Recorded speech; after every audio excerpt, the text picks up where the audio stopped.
Okay, I will be attempting to Zoom the review session on Thursday. Some people had asked me about that, and I have seemed to be able to do that, but we just got a notice about something about how we got to come in and somehow they're going to do something with that camera or whatever. So bottom line is I'm presuming I can make it happen, and I'll make every attempt, but I can't guarantee 100% that it's going to be Zoomed. And again, you check in by just going to my personal ID and then putting in the password, and you can just enter the meeting. You won't be able to, on the Zoom, I've got it set up so it looks like a lecture, and so you won't be able to ask questions. It's muted, but nonetheless, you'll be able to see what we talked about. We will, again, the review sessions are Thursday, and I believe this one's at 7. Is that right? So this one's at 7, and the other class will be at 6. All right. Is either John Welker or Jacob Ketchum here? Okay. You can come up later, or you can come up now and just get your exam. All right. So last time we were talking about this discussion about the 1937 court case, where there was a fight basically between the executive and judicial branch, and what this was about was, again, what was related to our discussion here is that we said there's a debate about whether we ought to have the Ninth Amendment or not, right? We said that Hayek really says that the Ninth Amendment is a mechanism that can be used to limit the power of the executive and judicial branch. And then we said that Robert Bork and Justice Scalia, they believe that the Ninth Amendment can lead to judicial activism. They'll discover rights and then force the legislative or executive branch to fulfill those rights. So there's this conflict in some sense about that. And in the Constitution of Liberty, Hayek talks about this 1937 case, right? He says there's this 1937 case about the National Recovery Administration Act, right? So the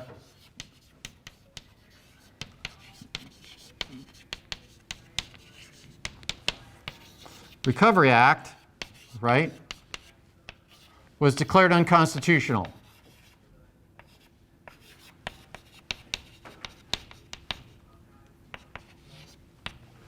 And what he says is that it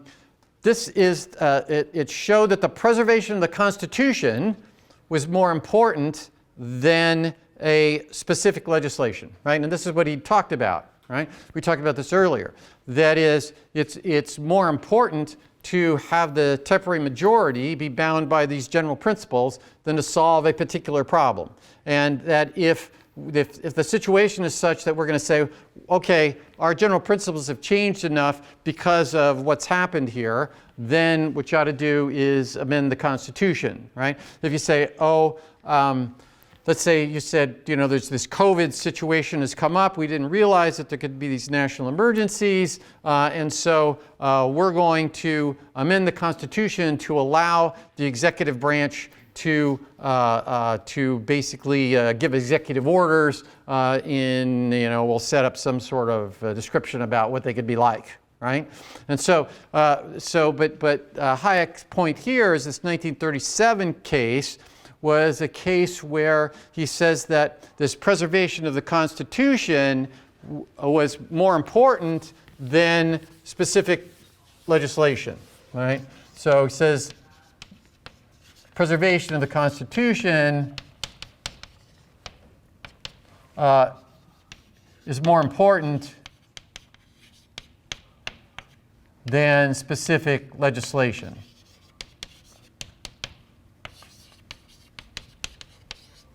So he actually brings up this case in particular, and he says that it meant there's a government of rule rather than a government of men. Right? He says it showed that it's a government of the rule of law. Excuse me, the rule, but the rule of law rather than men. Right? And that was the idea that we need to have this binding of this temporary majority. And so we've got rule of law rather than rule of man, which is he's talked about before in earlier on in the book. But he brings this up as a particularly interesting case. Of course, anybody know what happened that sort of irritated the President of the United States at the time, right? Franklin Roosevelt. And what did they say they wanted to do? Well, he said he wanted to pack the court. And although he got enough political pushback that it didn't happen, the justices on the Supreme Court kind of caved and did what he wanted to. That's exactly right. That what happened was he threatened to pack the court, didn't have enough people behind him to allow that to actually happen, but the justices actually sort of moved a little bit and started to approve some of the further legislation that happened. Okay. So anybody heard I don't know if you've heard any discussion about packing the Supreme Court at all. Yeah. Anyway, so it's interesting that you're living in a time where from 1937 to 2020, now there's a discussion in this presidential election about would the Democrats, if they got control of the presidency and the Senate and the House, would they start amending the number of people that are on the Supreme Court? So you have the same issue coming up. In fact, I put in the folder a little article that says, will Democrats regret weaponizing the judiciary, right? And it's about this discussion about whether you would pack the court or not.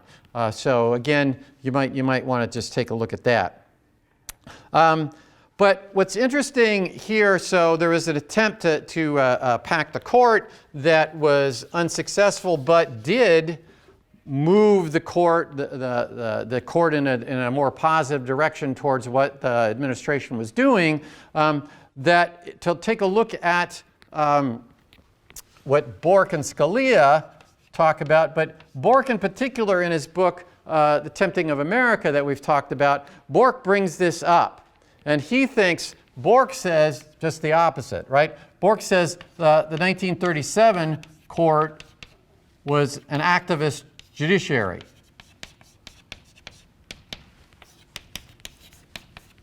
That is, it didn't like the public policy, right?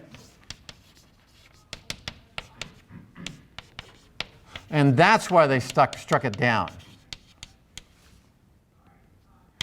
It wasn't a matter of they truly thought it was unconstitutional, but rather they declared it unconstitutional because they didn't like the public policy.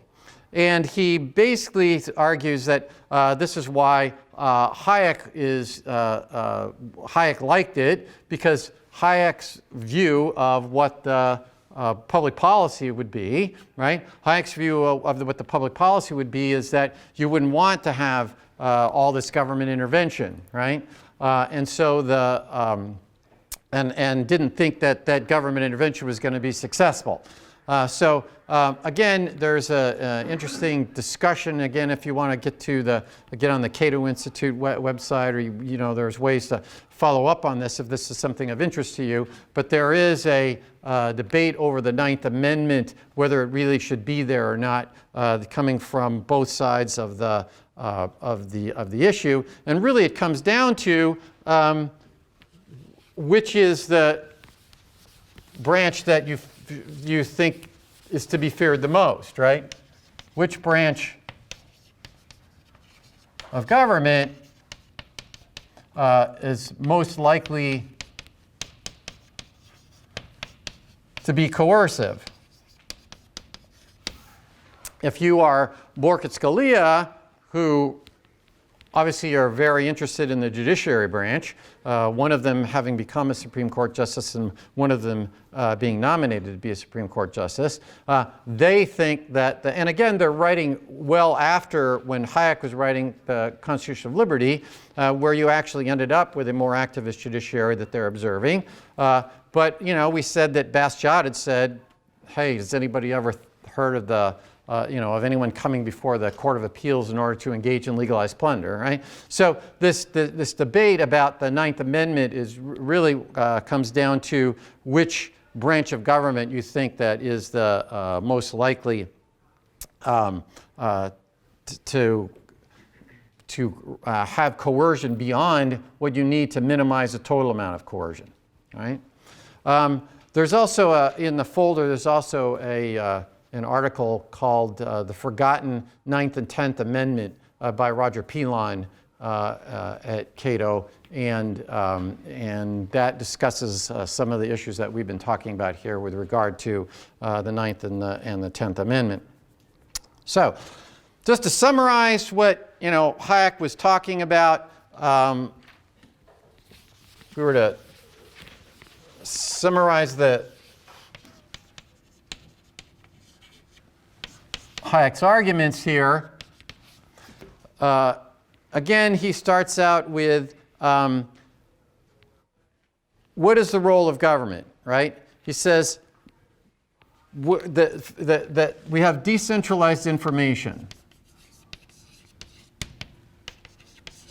right? That exists.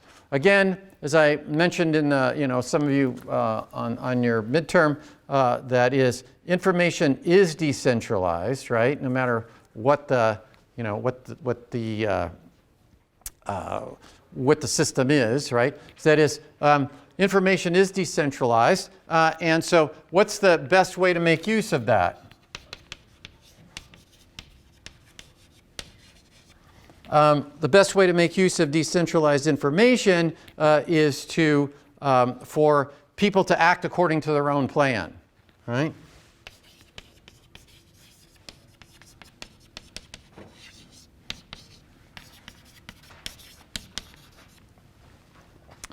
And if people are going to act according to their own plan, how can we make that happen, right?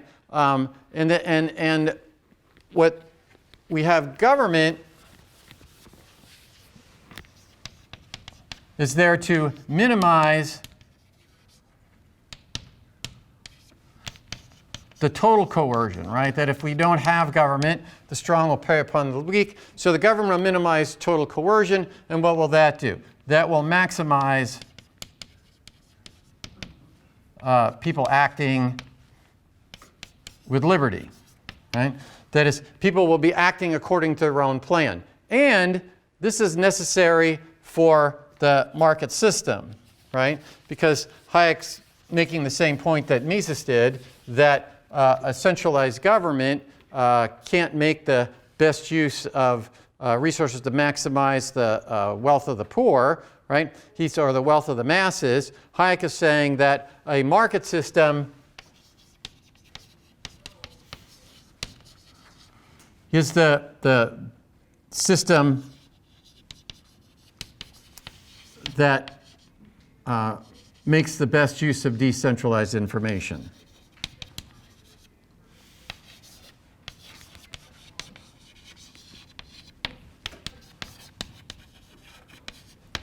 Right. So the market system makes the best use of this decentralized information. Okay. So summary. Mises was arguing about trying to create wealth for the masses. Hayek starting out with and we said that Bastiat was starting out with, we have this natural right to self-defense, that they're sort of beginning arguments about when they try to get to where the proper role of government is. Hayek is talking about, okay, information is decentralized. What's the best way to make use of this decentralized information is for people to act according to their own plan. How do we make that as big as possible? We're going to minimize the total amount of coercion having to act according to someone else's plan. And how do we do that? Government does that. right? And so the role of government is to do this. And of course, we said that how do you keep that government from being coercive is that you bind the temporary majority, right, by this Constitution. Basically the only way that society can move forward is through a market system. And this is a limited role for government. So how do we limit government, right? How do we make it so that that government basically how to limit this coercive government, this coercive power of government, and Hayek says it's the Constitution. Now, not everyone believes that Hayek is correct, that we can, in fact, limit the Constitution. If you would look at John C. Calhoun. How many have ever heard of John C. Calhoun? All right? All right. All right. So John C. Calhoun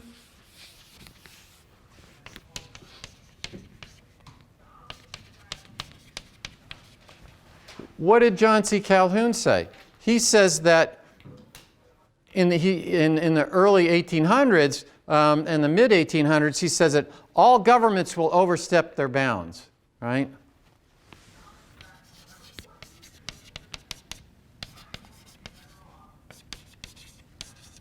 You can have a written constitution all you want, but all governments are going to overstep their bounds. So what's his solution? What did John C. Calhoun think about it? What should states be able to do? Popular sovereignty. Yeah, the state could just say, hey, we're out of here, right? California could just say, you know what? It would be odd if California did that, but let's say, North Dakota says, you know what? This federal government has just become too coercive, we're leaving, right? So basically he argues that you should be able to secede, right? Right. So, if you notice that, anybody familiar with the Canadian Constitution?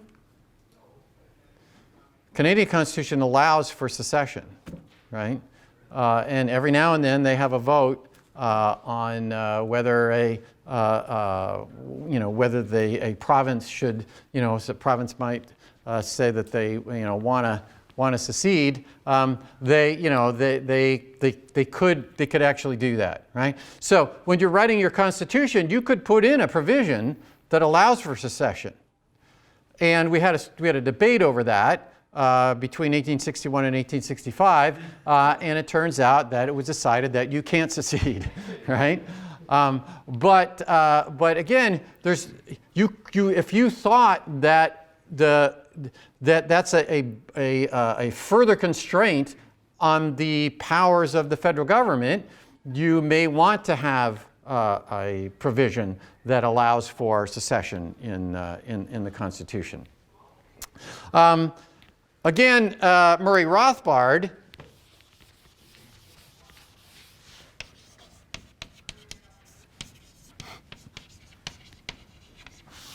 he wrote a book called For a New Liberty.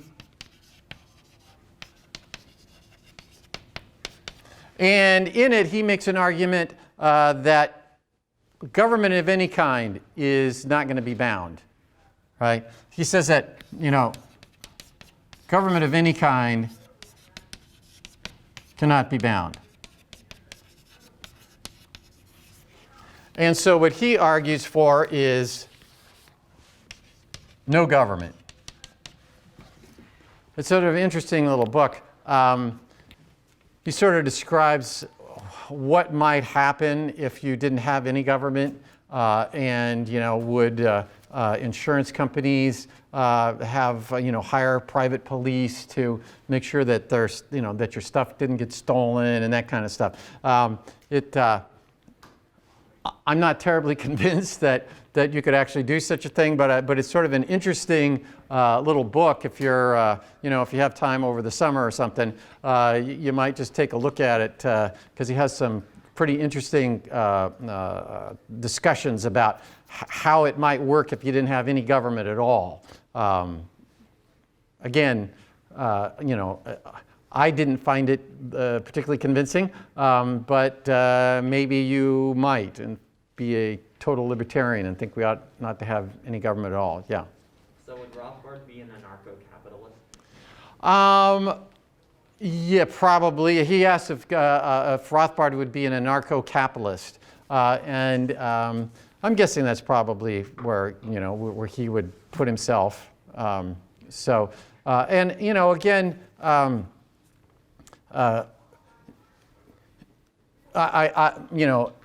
Can you really constrain your government, and how successful has it been?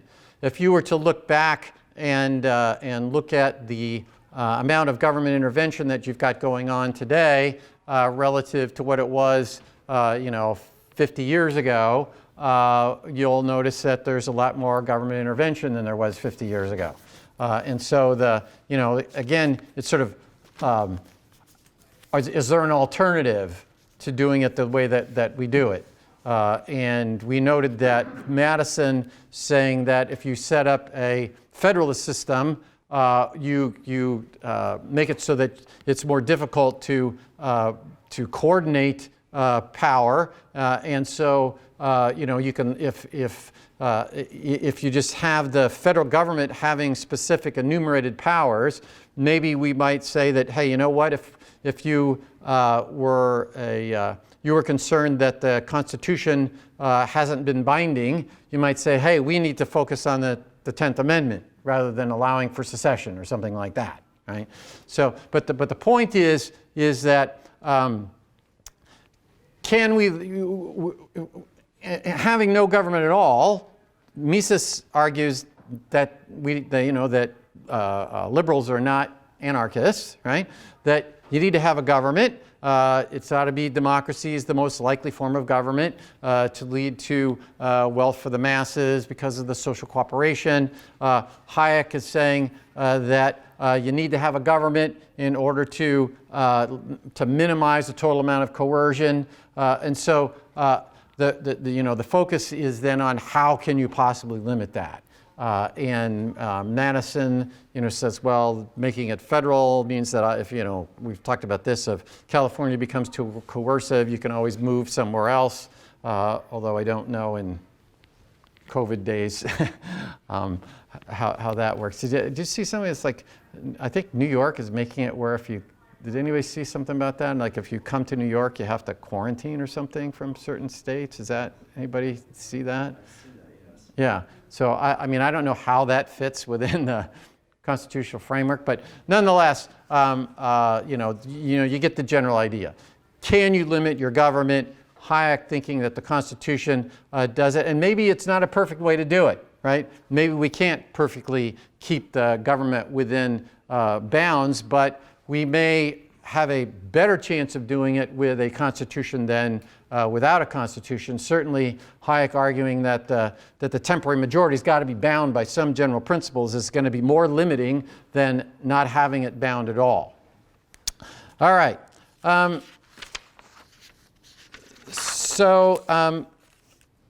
What that does is brings us to the next point of we're now going to start talking about a history of the West. And again, we're going to look at things historically, but we'll first start out with a real discussion of progress.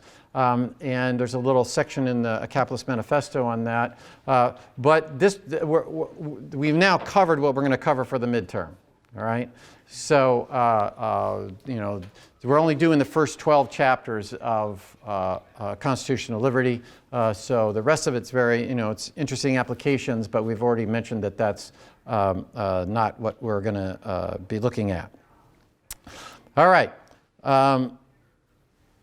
Any questions on what we're heading for? I mean, you've seen the old exams, right, by now. should have looked at the old exams and have an idea what the questions are going to be like on the midterm. All right. All right. That leads us to this idea of the title of Brazell and Rosenberg and Brazell's book, How the West Grew Rich. But let's talk about what you need to have progress. And what we mean by progress is an increase in the standard of living.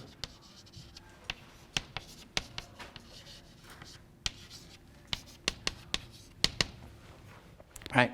So what about this increase in the standard of living? What is the basics for, or what do you need for this to happen? What are the basic things you need for this to happen?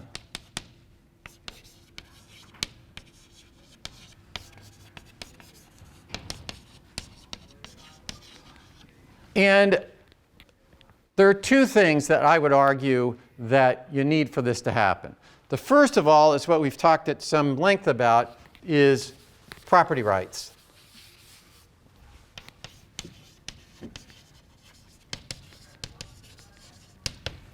Right? Without property rights, we already noted, without property rights, you can't really have market capitalism. And market capitalism is what's necessary to create wealth for the masses. But just think about historically what happened and how did we progress over time. And the first of all, again, we've talked about property rights, and in particular, we talked about incentives to innovate. Right? When we talked about profit, underlying that was that you would own whatever it is that you invented. If you, again, take my law and economics class, we talk about this. We talk about patent law, et cetera, and copyright law and that sort of thing. Do you have the property right to an invention? Right? And if you sort of think about it, what if you go back to the invention of the stone axe? Okay? And so why would it take a while for the stone axe to happen? Is because let's say that you decide that you're going to invent this stone axe, right? And you're going along because everybody, when they kill a mastodon somehow, or they find a mastodon that died, and then how do they get the meat off, right? How do you get that stuff off of there? And so somebody, some ancient woman comes along and she figures, you know what? If I just put a sharpened stone, like if I found a piece of stone that was sort of sharp, and I used some skin to tie the thing onto a piece of stick, then maybe I could chop it, and I could chop up the mastodon meat, and it'd be much more efficient. Okay, so think about what's going on here, right? Just got an opportunity cost. Right? If you just think about it, there's an opportunity cost to her time.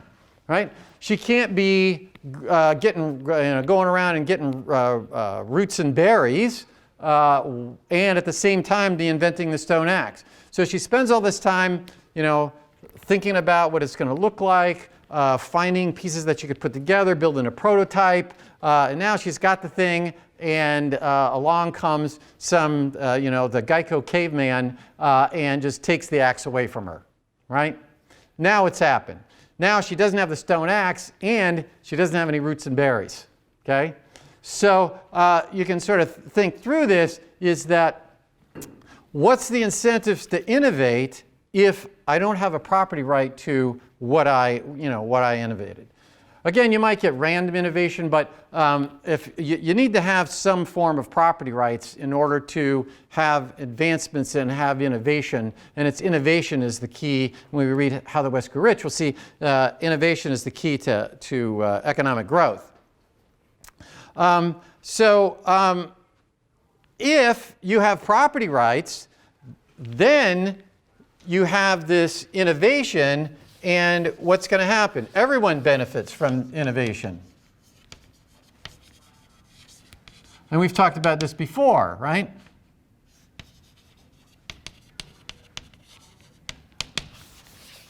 That is, once that stone axe is out there, we now know how to do it, right? Once you've invented the printing press, you know, people know how to do it. Once you've invented a vaccine for, I don't know, a coronavirus, just happen to live on Corona Court, Easter Bunny wouldn't even come, right? But just a joke, she got it. But anyway, once that's out there, right, that information's out there, people can benefit. And people all over the world benefit from what the Western economies have done in terms of economic growth. So everybody gains from this innovation, that's the incentive to innovate established by property rights. A second thing I would argue is you got to have belief in the individual. And I'm going to break this into two parts. One is I sort of say that is the individual is the unit of account.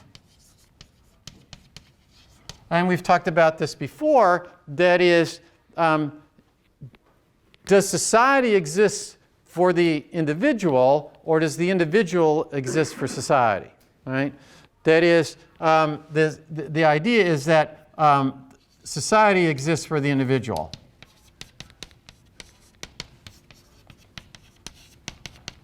And we've used the idea of the movie Ants, right? You know, the Woody Allen creature is out there, and there's this, this whole discussion in the movie Ants about, does the anthill exist for the ant, or does the ants exist to make the anthill? And the idea here is that if you're going to have progress, you need to believe that it's the individual that's important, right? And if the individual is important, then why would you? That means that you don't get tribal warfare and we've talked about this before. Is that if the individual is the important thing, then why would I have a tribe? We were talking about. The Hatfields and McCoys, right? We were talking about, can you be held responsible for somebody else, right? The same idea here is that if you have a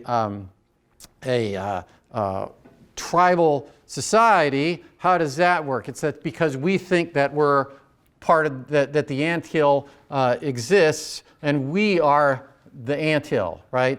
And so if you have that view of the world, you're much less likely to have people saying, "Oh, I think I'm going to go out and innovate, and I'm going to, come up with something new." Right? Again, we've talked about this before when we were talking about profit. You can get random innovation, but systematic innovation isn't going to come about unless people think that you are the one that is the unit of account. That is, we are individuals, and individually we're trying to make each other better off.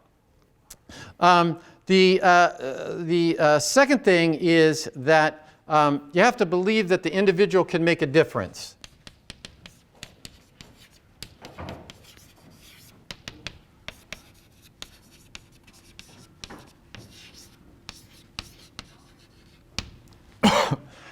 That is, are there only some people that can make a difference? If this were Greek society, what did you have in Greek society? You had heroes, right? We sort of think back to ancient Greece.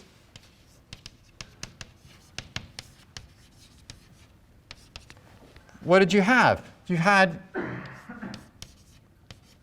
heroes, right? Heroes made a difference. There's probably an E. Right? Who's spelling? Multiple heroes, would there be an E in there? Okay. Looks better. All right. So you have heroes, right? And they're the ones that can make a difference. You, the average schmo, you're not going to affect things, right? What is there about a hero? A hero is somebody that can actually make a difference in what's going on. And the rest of us are just sort of following along, right? And there's a very famous movie that's about this. It's called, it was 1997, which you guys are pretty young for. But there's a 1997 film about this, and it's called Hercules. Right? It's a Walt Disney movie. How many have ever seen? Okay, very good, right? And so, yeah, what is that about? It's about a hero, right? Hercules is a hero. He can make a difference, right? And what do they have is there's a satyr named Phil, right? And so, what is Phil trying to do? Phil's trying to help Hercules go on to become a hero, right? So, you know, if we have the satyr Phil, I forget his full name in the movie, but nonetheless, what is Phil trying to do? He's trying to make it. You know, what does he say? If you can make it in Thebes, you can make it anywhere, right? Which goes back to Frank Sinatra song. You might have gone over your head at the time. If you can make it in New York, you can make it anywhere. Well, anyway, he used that to say if you can make it in Thebes, you can make it anywhere. So he's trying to make it so that Hercules becomes the hero, right? And so, but if your view of the world is the only people that can make a difference are heroes, then you don't even attempt to try to make your life better, right? If only heroes, right? If the individual, if this is what you believe, if you believe the individual cannot make a difference, why would you try to innovate? Right? So, you know, my argument here is that how does progress happen? Progress happens with property rights and belief of the individual. Now, you know, we've talked about how, you know, market capitalism and all that, and that's the economic system by the, you know, the social order, as Hayek would call it and Mises would call it. That's how the social order that you would put together, the spontaneous order of the market. But in order for that to happen, just mentally, what do you guys got to be thinking about, right? Mentally, you guys got to be believing that that the individual is important, that you don't think that the government is supposed to make you better off, right? If you think that how your life is supposed to be improved is the government, whether it's the king or whether it is the president or whatever it is, they're the ones responsible for making you better off, then you're not gonna be thinking about it yourself, right? That is, but and again, you have to think that, yeah, I can do that. And of course, what do you know? I don't know. You probably learned in high school or something that, you know, everybody can be, you know, successful, or everybody can, you know, become. Well, they really probably say, they probably told you anybody can become president. Is probably what they told you, instead of anybody can become Warren Buffett, right? But you know, the thought here that everybody can become Warren Buffett, right? Anybody can you know, rise from nowhere and become you know, wealthy and be able to, if they you know, if they want to, they can you know, help other people through their foundations or whatever. Now, it doesn't mean society can't be stable, right? Society can be stable.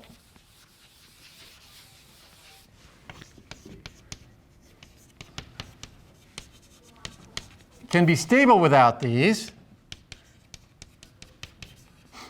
And I just use the example of Sparta, right? Sparta just went on, and you could have a stable society, and Sparta goes along for, you know, 100 years or so, but you don't get advancement. You can have stability, but you're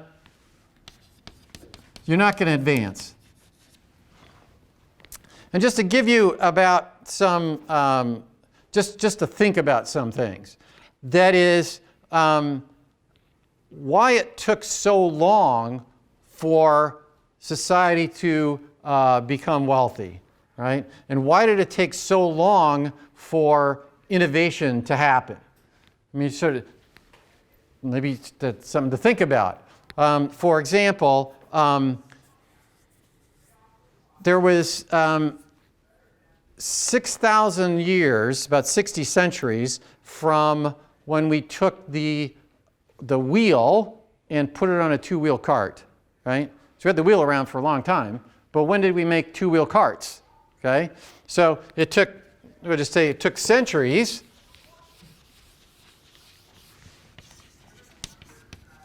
right? We'll say tens of centuries for the wheel to be attached to a cart, right? Now, there's a movie where Moses parts the Red Sea, right? And I believe Kirk Douglas is the hero of that movie. But anyway, anybody got an idea about when the Red Sea is being parted? You know the story, right? That the Pharaoh's chasing after him on two-wheel carts, right? And it happens about 1250 BC. That's sort of ballpark. Okay, so we have 1250 BC. We got two-wheel carts, right? This is when Moses is out there parting the Red Sea and the Pharaoh's coming, right? It's got two-wheel carts. Now then, we get to the gunfight at the OK Corral.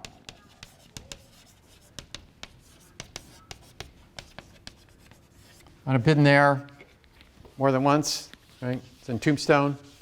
And the gunfight at the OK Corral, when does that happen? Anybody know?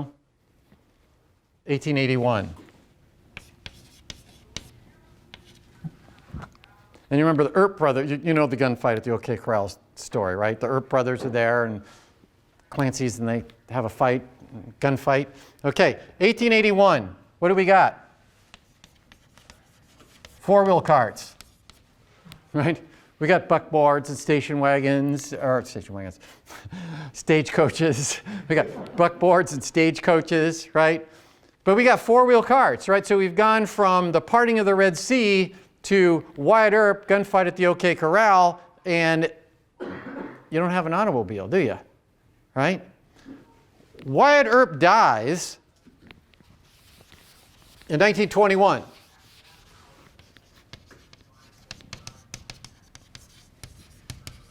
Right? So he was involved, right? He was an adult. He was involved in the gunfight at the OK Corral. So Wyatt Earp dies in 1921. Movie stars, Tom Mix, right? Movie stars at his funeral. And they coming up in automobiles. Right? So Wyatt Earp is going from an adult gunfight at the OK Corral, and there's, four-wheel carts, and by the time he dies, there's movies, right? There's automobiles, etc. Okay? My grandmother, right? My grandmother was born before the age of powered flight, right? There had never been an airplane flight when my grandmother was born. By the time she died, the space shuttle was going around, right? So she went from never, her lifetime, right? Never an airplane. The airplane didn't even exist. And then she's watching the space shuttle on television before she dies, okay? So something's happening, right? Just think of, if I was just down in Indianapolis, guess what? I've got, my daughter helped put this all together, but I have a new iPhone, right? And I don't know, my kids all got 12s and my wife and I only got 11Es because there was some sort of deal with AT&T or whatever. But bottom line is, this is way more than I ever wanted, to tell you the truth. How the hell do you figure out what's going on with this thing, right? At some point, but you guys are used to that, right? You guys are used to, oh my gosh, you only got 4G? Heck, where have you been, right? So think about what's happened in terms of the amount of progress that's happened in the world, Just really, and when does, we'll talk in a moment about this, but when does this acceleration occur? The acceleration occurs once we get into market capitalism. That's once this acceleration occurs. I mean, just to give you another, just a couple thoughts about this. The Greeks, if you think about this, the Greeks knew the principle of the steam engine about 3,000 years ago. Right? Just nothing that you have to, that you have to memorize, but just giving you just some, just things to think about. 3,000 years ago, what happened? The Greeks knew the principle of the steam engine, but they didn't make one, right? They didn't make one. And, why would that be, right? Because the way the society was set up, it just didn't have that. You didn't have any incentives to make that happen. You were even thinking about why we ought to do that. If you just look at boats, right? If you think about, there's about 4,000 years they've been sailing boats, at least since the Phoenicians anyway, right? They've been sailing boats. And the Phoenicians actually also used oars, right? As well as sailing. And what happened? The Romans, just think about this. The Romans, what did they do? They added slaves with banks of, you've probably seen pictures of them with these, all these slaves, rowing things. When we get to Columbus, what are you doing? You're back to sailing ships, right? By the time Columbus gets here in 1492, he sailed the ocean blue, right, in a sailing ship. And then by the time you get into the 1700s, the French bring back basically they bring back criminals in the in the oars. So just to give you some thoughts about, it took so long to have progress, and now in your lifetime, I was saying even in my grandmother's lifetime there was all these advances, and then we've talked about this many times. You guys are wealthier than the richest person in the world 100 years ago, right? And you have all this progress occurring, and to think through, why did that happen? This just to see. We keep talking about seeing and observing, right? You see, you see this thing, right? But you observe how long things didn't progress hardly at all, and then say, why did that happen, right? And that's what we're going to be talking about in How the West Grew Rich, right? How the West Grew Rich is, we're going to look at feudalism, mercantilism, market capitalism. And that's you have this very slow growth, and then all of a sudden you get this huge exponential growth in the wealth of society. All right, so for next time, go ahead and start and make sure you read the first, let's say, 50 pages or so of How the West Grew Rich. And again, I don't, obviously, by now, I don't have, this has to be done by a certain time, but just that's what we're going to be lecturing over, so it might help you to understand the lecture if you've read through it.